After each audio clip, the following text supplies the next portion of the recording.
It's 2:47 a.m. and I'm sitting here in my office staring at a blank screen. I should be sleeping, but something happened today that I can't shake off. Something that's forced me to question everything I thought I knew about silence, about God, and about what it really means to listen. Let me start from the beginning. This morning I was in the middle of what should have been a routine meeting about our Mars colonization timeline. We were discussing propulsion systems, life support technologies, all the engineering marvels that could take humanity to another planet. But suddenly, in the middle of explaining orbital mechanics, I found myself asking a question that had nothing to do with rockets or space travel. I stopped mid-sentence and asked the room, what if we're so focused on reaching other worlds that we're missing something fundamental about this one? The room went quiet. My team looked at me like I'd just suggested we abandon physics and rely on wishful thinking to get to Mars. But I couldn't shake this feeling that we were solving the wrong problem, or at least not the complete problem. You see, last night I received a letter from a young girl in rural Kenya. She's 12 years old, and she wrote to tell me about her dream of becoming an astronaut. But what struck me wasn't her ambition, it was something she mentioned almost in passing. She wrote, "Mr. Musk, in my village we have no electricity, but we have something you might not have. We have silence so deep, you can hear God thinking." That line hit me like a rocket engine firing at full throttle. Here I am, surrounded by the constant hum of computers, the buzz of notifications, the endless chatter of progress and innovation. When was the last time I experienced the kind of silence this 12-year-old girl described? When was the last time any of us did? So after that meeting, I did something I haven't done in years. I turned off my phone, left my office, and drove to the most remote place I could find within an hour of the facility. Just me, my thoughts, and the desert stretching endlessly in every direction. At first, the silence was uncomfortable. My mind kept racing, trying to fill the void with solutions to engineering problems, business strategies, timelines for upcoming launches. It was like my brain had become addicted to noise, to constant stimulation, to the perpetual motion of problem solving. But then gradually something shifted. As I sat there on a rock formation, watching the sun begin its descent toward the horizon, the silence deepened, and in that deepening quiet,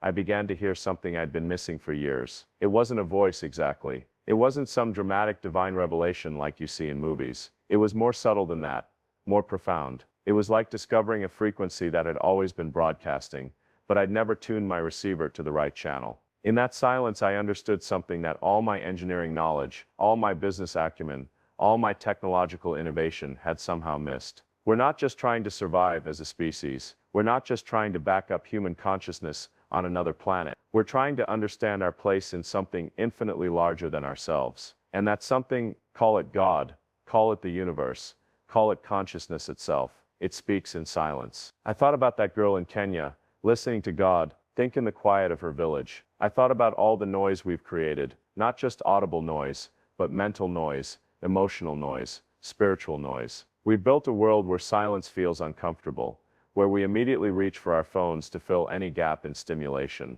But what if silence is an empty space to be filled? What if silence is where the most important communication happens? As I sat there, I began to pray, not in any formal religious way. I'm still figuring out what I believe about organized religion, but I found myself talking to whatever intelligence might be listening. I said, look, if you're real, if there's actually something conscious and caring behind all this complexity, I need to understand something. Why did you make us curious? Why did you give us this drive to explore, to innovate, to push beyond every boundary? And in the silence that followed, something remarkable happened. I didn't hear an answer in words, but I felt an understanding wash over me like a gentle wave. It was as if the silence itself was responding.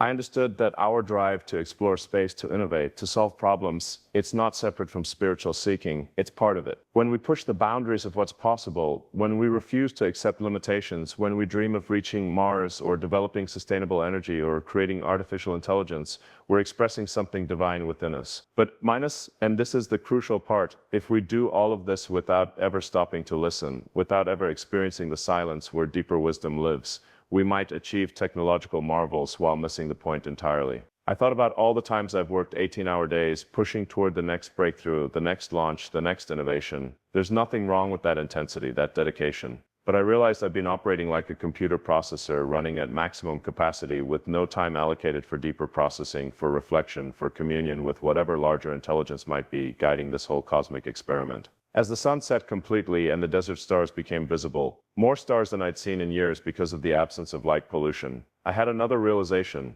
Just as we need darkness to see the stars clearly, we need silence to perceive the deeper frequencies of existence. In our culture, we've become afraid of silence, afraid of darkness, afraid of any space that isn't immediately filled with activity or information. But maybe those apparently empty spaces are where the most important information lives. I stayed out there until nearly midnight, and in those hours of silence, I experienced something I can only describe as a recalibration. It wasn't that I received some grand cosmic download of information. It was more like I remembered something I'd always known but had forgotten in the rush of building companies and launching rockets. I remembered that every genuine innovation, every breakthrough that really matters doesn't come from noise. It comes from the quiet space where intuition meets intellect, where inspiration meets engineering, where human ambition connects with something larger than individual achievement. Think about it. The greatest scientific discoveries, the most profound artistic creations, the innovations that really change the world. They often come to people in moments of quiet reflection. Einstein formulated relativity theory during long contemplative walks. Tesla claimed his most important insights came to him in silence. Jobs talked about the importance of creating space for deep thinking. But we've built a world that systematically eliminates those quiet spaces. We've created a culture where being busy is equated with being important, where constant connectivity is seen as productivity, where silence is treated as wasted time. What if we have it backwards? What if the silence is where the real work happens? As I drove back to the city that night, I made a decision. I'm going to start building silence into my life the same way I build testing phases into rocket development. Not as empty time, but as essential infrastructure for innovation, for wisdom, for connection to whatever intelligence is guiding this universe. And I'm going to start encouraging the people around me to do the same. Not because I want to impose some spiritual practice on anyone, but because I believe we'll be better engineers, better innovators, better humans if we learn to listen to the frequencies that only become audible in silence. This morning I shared this experience with my team. I told them about the girl in Kenya, about my night in the desert, about the understanding that came in silence, and I suggested we start every major meeting with 2 minutes of complete quiet, not meditation, necessarily, just silence to let our minds settle before we tackle complex problems. You should have seen their faces. These are brilliant engineers and scientists, people who've dedicated their lives to pushing the boundaries of what's possible. But the idea of intentional silence seemed almost revolutionary to them. One of my lead engineers said, "Elon, we've got deadlines, deliverables, problems to solve. We don't have time for sitting around in silence." And I replied, what if that silence is exactly what we need to solve those problems more effectively? What if we've been trying to think our way to solutions when what we really need is to listen our way to them? We tried it. 2 minutes of complete silence before discussing the technical challenges of our next Mars mission timeline, and something interesting happened. When we started talking again, the quality of the conversation was different. People were more thoughtful, more creative, less reactive. Ideas emerged that hadn't surfaced in weeks of conventional brainstorming. It was as if the silence had cleared away the mental clutter and allowed deeper intelligence to surface. Now, I'm not suggesting that silence is some magical solution to all our technical challenges. Engineering still requires rigorous analysis, testing, iteration, but I am suggesting that silence might be an essential tool we've been overlooking, like trying to build rockets without considering aerodynamics. As I think about this more, I realize that our entire approach to human progress might be missing this element. We're incredibly good at accumulating information, at processing data, at generating noise, but we're becoming increasingly poor at creating the conditions where wisdom can emerge. Wisdom isn't just accumulated knowledge. Wisdom is understanding how to use knowledge in alignment with something larger than immediate self-interest. And that kind of understanding, I'm beginning to believe, emerges from silence. If we're serious about becoming a multiplanetary species, if we're serious about creating sustainable energy systems, if we're serious about developing artificial intelligence that serves humanity rather than replacing it, we need more than technical expertise. We need wisdom. And wisdom requires silence. But here's what really strikes me about this whole experience. The silence I found in the desert wasn't empty. It was full of a presence that felt both infinite and intimate, both cosmic and personal. It was like discovering that what I thought was empty space was actually teeming with intelligence. This changes everything about how I think about consciousness, about God, about our place in the universe. We're not just biological machines navigating a mechanical cosmos. We're conscious beings embedded in a conscious universe, and silence is how we access that larger consciousness. I keep thinking about that 12-year-old girl in Kenya, listening to God think in the silence of her village. She understands something that all our technological sophistication might be causing us to miss. She knows how to listen. Maybe that's what we really need to learn before we colonize Mars. Not just how to engineer solutions to survival challenges, but how to maintain our connection to the deeper intelligence that guides authentic progress. How to carry the capacity for silence with us wherever we go.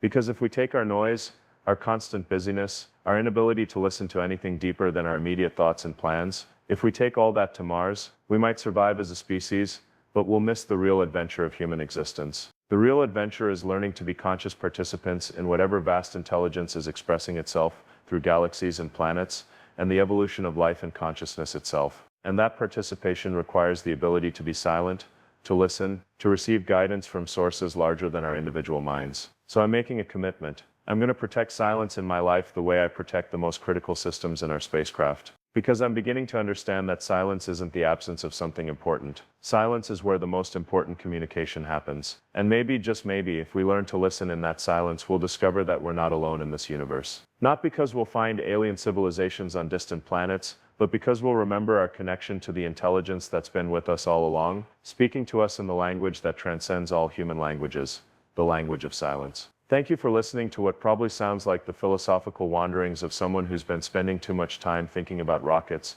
and not enough time thinking about what it means to be human in a conscious universe. But sometimes the most important insights come when we stop trying to figure everything out and start learning how to listen. Take care of yourselves. And remember, in a world full of noise, silence might be the most revolutionary act you can commit. Try it. Turn off your devices, find a quiet place and listen. You might be surprised by what you hear in the silence, or more accurately, by who you hear. If this story made you think about the power of silence in your own life, let me know in the comments. Have you ever tried just sitting quietly and listening for something deeper?